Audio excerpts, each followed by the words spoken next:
качып кетти, бир да ооруканада жайгашкан жок деген кече күнкү маалыматтар таркатылган болчу. Ал маалымат туура эмес. Ал чындыкка жатпайт.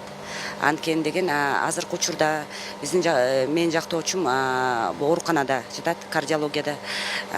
Абалы абдан оор. Бул жеке эле азыр абак алынгандан кийин гана бул ден соолугу калп эле ден соолугунда азыр кыйын болуп атат. Анан жөн эле ушундай амал таап атышат деген да маалыматтар таркатылат. Бул туура эмес.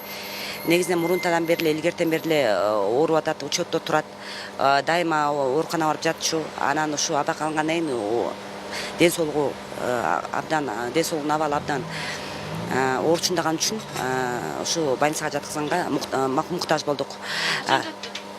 Негизинен жаткандан мурун абак алынгандан кийин 2-3 жолу скорый чакырылган болчу СИЗОго. Анткени ошол жерден ден соолугу абдан оор болуп, 2-3 жолу чакырылып, ошол жерден фельдшерлер да бар да СИЗОдо, алардын да алы жетпей, анан атайлап биз кардиолог врачтарды чакыртып, ошол жактан текшертилип аткан болчу.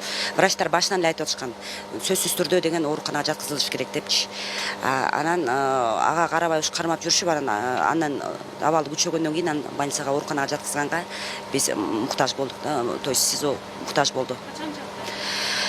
Жатканына бир 2 жумадай болуп калды. Азыр биринчи деген обследование болот да, азыр текшерип атышат. Анткени биринчи оор абалынан чыгарыш керек, андан кийин обследование жакшылап жасап туруп, анан операция жасаганга даярданып, ошо доктурлар ошо менен аракеттенип атышат.